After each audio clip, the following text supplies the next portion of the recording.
जम्मू कश्मीर में एक के बाद एक 4 दिनों में जिस तरह से 4 आतंकी हमले हुए, उससे अब वैष्णो देवी पर भी आतंकी हमले के खतरे का साया मंडरा रहा है। ये सवाल इसलिए भी उठ रहे हैं क्योंकि आतंकी जम्मू के रियासी और कठुआ से होते हुए डोडा तक पहुंचे, लिहाजा वो वैष्णो देवी मंदिर में भी दहशत फैला सकते हैं, जिसे देखते हुए डीजीपी जम्मू कश्मीर ने समीक्षा बैठक के साथ ही कटरा में सुरक्षा व्यवस्था कड़ी कर दी।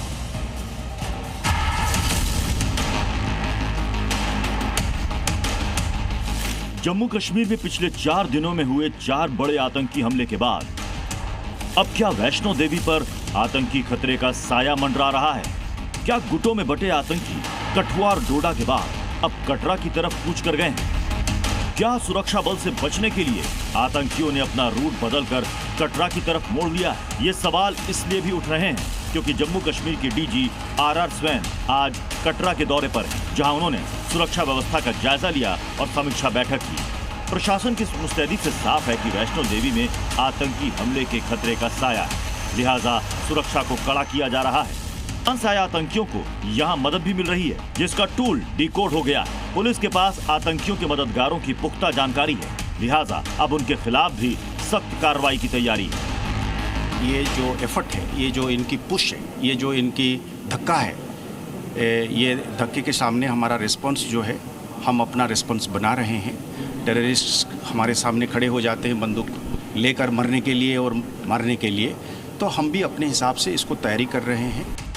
इतना ही नहीं, खबर ये भी है कि पाकिस्तान अब अपने लोगों को जबरन आतंकी संगठनों में भर्ती कर रहा है और हमले के लिए भारतीय सीमा में घुसपैठ करवा रहा है। अपने ही वहाँ के लोगों को, पाकिस्तान के लोगों को वहाँ उनको रिक्रूट करके यहाँ जबरन उनको भेजा जा रहा है। 9 जून को रियासी में श्रद्धालुओं से भरी जिस बस पर हमला हुआ था, उसमें वैष्णो देवी यात्रा पर जा रहे श्रद्धालु सवार थे, जिससे ये साफ होता है कि आतंकियों के निशाने पर पूरी तरह से तीर्थयात्री हैं, जिन्हें वो निशाना बनाकर डर का माहौल बनाने की साजिश रच रहे हैं। इस बीच खीर भवानी यात्रा भी कल से शुरू हो रही है, जिसका पहला जत्था आज कश्मीर पहुंचेगा, जिसे देखते हुए सुरक्षा को और कड़ा किया जा रहा है। वहीं 29 जून से अमरनाथ यात्रा भी शुरू होने वाली है, जो हमेशा से आतंकियों के निशाने पर रही है, लिहाजा अमरनाथ यात्रा के दोनों रूटों पर भी सुरक्षा के कड़े इंतजाम कर दिए गए हैं। लगातार सपोर्ट बेस बनाने के लिए, आतंकियों के लिए यहाँ पर लॉजिस्टिक प्रोवाइड करने के लिए जो सपोर्ट बेस कर खड़ा कर रहे हैं, उनको एक कड़ा संदेश जो है वो डायरेक्टर जनरल ऑफ पुलिस ने यहाँ से दिया है। और साफ तौर पर इन्होंने कहा है कि जितने भी आतंकी इस समय एक्टिव हैं, उन्हें जल्द से जल्द ढेर कर दिया जाएगा और पूरी तरह से जम्मू कश्मीर से आतंकवाद को ख़त्म करने के लिए वो प्रतिबद्ध हैं और पूरी तरह से कोशिश की जा रही है कि आतंकवाद एक बार फिर से जम्मू में जो पनपने की कोशिश कर रहा है, उसे यहाँ पर ख़त्म किया जाए और जितने भी थ्रेट्स हैं उससे जल्द से जल्द यहाँ पर एलिमिनेट किया जाए। और इसीलिए तेज़ी से यहाँ पर ऑपरेशन जो है वो जारी है। डायरेक्टर जनरल ऑफ पुलिस लगातार पूरी तरह से सिक्योरिटी रिव्यू मीटिंग्स आतंकी हमलों के बाद यहाँ पर कर रहे हैं। इस बीच सेना के ऑपरेशन के दौरान आतंकियों ने जम्मू कश्मीर के डोडा में एक बार फिर हमला किया, जहां उन्होंने सेना के स्पेशल ऑपरेशन ग्रुप एसओजी को निशाना बनाया, जिसमें एक जवान घायल हो गया, जिसे इलाज के लिए अस्पताल में भर्ती करवा दिया गया। आतंकी हमले के बाद सुरक्षा बलों ने भी मोर्चा संभाला और पूरे इलाके को घेर कर सर्च ऑपरेशन चलाया। साथ ही सुरक्षा बलों ने आतंकियों के स्केच भी जारी किए।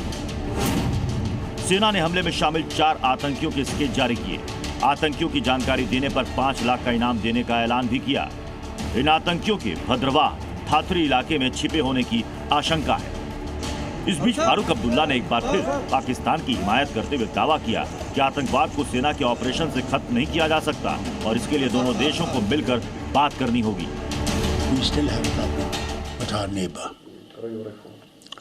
And the problem with neighbor will not be solved by military action. How do we overcome this problem? This we cannot overcome unless we find a solution between the two nations. इससे एक दिन पहले भी आतंकियों ने डोडा के छतरगला में checkpost पर फायरिंग की थी, जिसमें सेना के 5 जवान समेत एक एसपीओ घायल हो गए थे, जिसके बाद से वहां भी लगातार सर्च ऑपरेशन जारी। इस बीच रामबन डोडा रेंज के डीआईजी श्रीधर पाटिल भी मौके पर पहुंचे और ऑपरेशन का जायजा लिया। ब्यूरो रिपोर्ट, जी मीडिया। जी न्यूज़।